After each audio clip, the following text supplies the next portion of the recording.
Good morning, everyone. I'm your Hindi teacher from Happy Camry School. Fifth class आज की हमारा जो topic है वो कल वाला ही टॉपिक आज हम कंटिन्यू करेंगे, सर्वनाम, जिसमें आज हम एक कदम आगे बढ़ेंगे। मैंने कल आपको सर्वनाम की परिभाषा समझाई थी, साथ ही साथ मैंने आपको ये बताया था कि संज्ञा और सर्वनाम में फ़र्क कैसे होता है। मैंने आपको ये 2 पैराग्राफ दिखाए थे जिनके माध्यम से मैंने आपको ये चीज़ साफ साफ समझाई थी कि देखिए जिस तरीके से यहाँ पर जसलीन जसलीन जो शब्द आया है, लेकिन जब हम उसमें हम सर्वनाम का प्रयोग करेंगे तो किस तरीके से वहाँ पर वह, उसकी, उससे का प्रयोग करेंगे। देखिए ये वाक्य दोनों ही बिल्कुल सही हैं, ना ये वाक्य गलत है ना ये वाक्य गलत है। लेकिन जब यहाँ पर हम एक बार जब हम किसी एक व्यक्ति के बारे में, किसी एक चीज़ के बारे में बात करते हैं तो हम एक ही बार उसका नाम लेते हैं, बाद में हम उसके लिए सर्वनाम शब्दों का प्रयोग करते हैं, जिससे बोलने में आसानी होती है, एक लय बन जाती है। ठीक है। उसके बाद मैंने आपको उसके भेदों के बारे में बताया, जिसमें हमने पुरुषवाचक सर्वनाम के हमने उसके 3 प्रकारों को जाना था, उत्तम पुरुष, मध्यम पुरुष और अन्य पुरुष। ठीक है क्लास, चलिए अब हम इसी क्रम में हम थोड़ा सा आगे बढ़ते हैं। मैं एक दोबारा एक्सप्लेन करना चाहूँगी। देखिए उत्तम पुरुष तो आपको सबको क्लियर हो चुका था, जिसमें हम स्वयं के बारे में बात करते हैं कि जब हम खुद कुछ वाक्यों को बोलते हैं। अब मध्यम पुरुष में ये आता है कि जो वाक्यों को सुनते हैं। ठीक है, मध्यम पुरुष उनके लिए प्रयोग किया जाता है जो कि शब्दों, यानी कि जिन शब्दों का प्रयोग सुनने वाले के लिए किया जाता है। तुमसे कुछ बातें करनी है, यानी कि अब इसमें मैं नहीं आएगा, अब इसमें क्या आएगा, तुम, तुम्हारा। तुमसे कुछ पूछना है, तुम्हें कुछ बताना था, तुम मेरे साथ आओ, तुमसे कुछ बातें करनी है। ठीक है, आपको ये सामान देना था, ये सामान आपका है। तो इस तरीके से क्या बने, ये मध्यम पुरुष बने।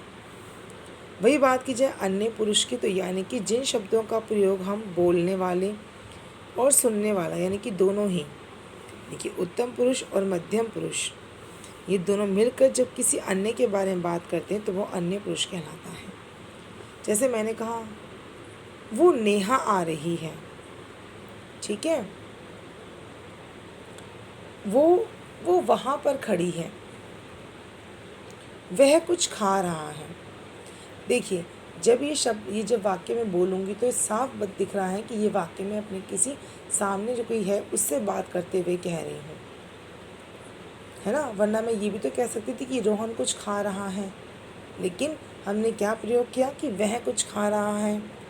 तो इट मीन्स, इसका मतलब ये हुआ कि अन्य पुरुष का प्रयोग कब होता है, जब आपस में, यानी कि जब उत्तम पुरुष और मध्यम पुरुष आपस में बात करते हैं तब अन्य पुरुष का हम प्रयोग करते हैं।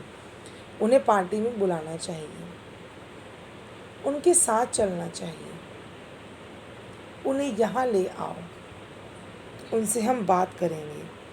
तो इस तरीके के वाक्य क्या है, ये अन्य पुरुष। चलिए अब हम बात करते हैं हमारे दूसरे भेद की, जिसका नाम है निजवाचक सर्वनाम। देखिए जिन सर्वनाम शब्दों का प्रयोग बोलने वाला अपने लिए करता है उन्हें निजवाचक सर्वनाम कहते हैं। देखिए उत्तम पुरुष और निजवाचक, आप पहले इन दोनों को ध्यान रखिएगा। उत्तम पुरुष में फ़र्क है। उत्तम पुरुष में सिर्फ आप देखो, इसमें भी यही है कि अपने लिए प्रयोग किया है और यहाँ पर भी अपने लिए प्रयोग किया, लेकिन दोनों में फ़र्क है। किस चीज़ का, यहाँ पर कर्ता आप ही हैं।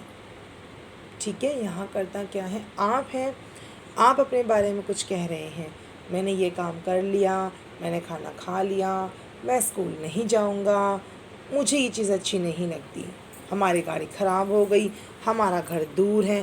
तो ये सारे वाक्य उत्तम पुरुष के। लेकिन निजवाचक में क्या होता है, निजवाचक में जब आप ये कहते हैं, जब आप अपने लिए, खुद के लिए कुछ कहते हैं, वहाँ भी आप अपने लिए ही कह रहे हैं, लेकिन वहाँ अपनी कोई बात आप किसी दूसरे को बता रहे हैं। लेकिन यहाँ पर आप अपने खुद के लिए भी कह रहे हैं, मुझे बहुत कड़ी मेहनत करनी होगी ताकि मैं अच्छे नंबर ला सकूँ, खुद को साबित कर सकूँ।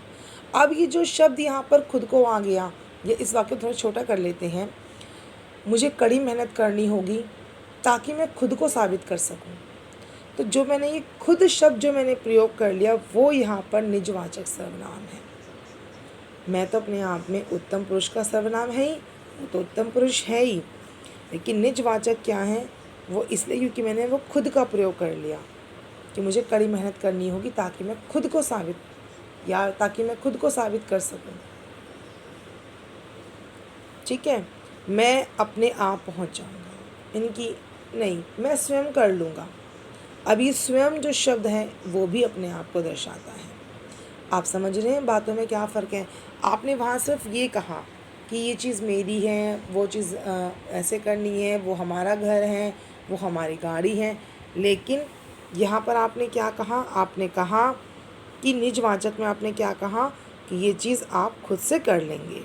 तो क्लास आज के लिए सिर्फ इतना ही, बाकी मैं आपको अगली क्लास में एक्सप्लेन करूँगी। Thank you.